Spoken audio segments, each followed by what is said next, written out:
महाराष्ट्राच्या विशेषतः ग्रामीण भागाकरता एसटी ही अत्यंत जीवाभावाचा विषय आहे, सर्वसामान्य जनतेकरता।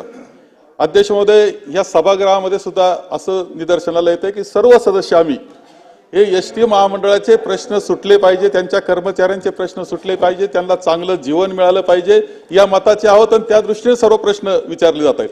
अध्यक्ष महोदय, इतक्या मोठ्या प्रमाणावर अवहेलना, पगार सुद्धा वेळेवर नाही, त्यांची मागणी तुम्ही त्यांना शासनाचे कर्मचारी म्हणून घ्या, तिथं आपण मान्य करत नाही, परंतु कमीत कमी पगार वेळेवर देणं, योग्य त्यांचा मोबदला त्यांना देणं, त्यांच्या मागण्या पूर्ण करणं या बाबतीत सुद्धा कुठेतरी दुय्यम स्थान, त्या प्राधान्यक्रम पाहिजे त्या एसटीच्या विषयाला, ते नाही, ही परिस्थिती मान्य करावं लागणार आहे। अध्यक्ष महोदय, या व्यतिरिक्त असं निदर्शनाला येतं की एसटी एखादा 50 डेपो जर असेल आणि 50 गाड्या तिथे एसटीच्या असल्या पाहिजे, तिथे 25 गाड्या नाही, त्याच्यापेक्षा आणखी एक गोष्ट निदर्शनाला येते की ज्या आहेत 25 त्यांची पूर्णपणे दुरावस्था आहे, ती त्या गावापर्यंत पोहोचेल की नाही, मध्येच पडेल, या सगळ्या अनेक ठिकाणी दिसतंय की गाड्या मध्येच बंद पडलेल्या आहेत, खाली उतरलेले पॅसेंजर आपल्याला ही अत्यंत दुरावस्था।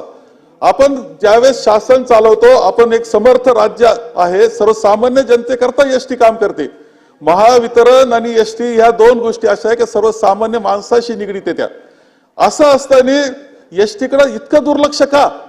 आणि सन्माननीय मुख्यमंत्री, मी तर आपले मंत्री महोदय आपल्याला सांगेल की तुम्ही आज उत्तर देताय, मुख्यमंत्र्यांकरता उत्तर देताय, यामध्ये माननीय मुख्यमंत्री, माननीय दोन्ही उपमुख्यमंत्री सर्वांनी एकत्र बसून याच्या प्रश्नांचं निराकरण केलं पाहिजे, लवकरात लवकर केलं पाहिजे।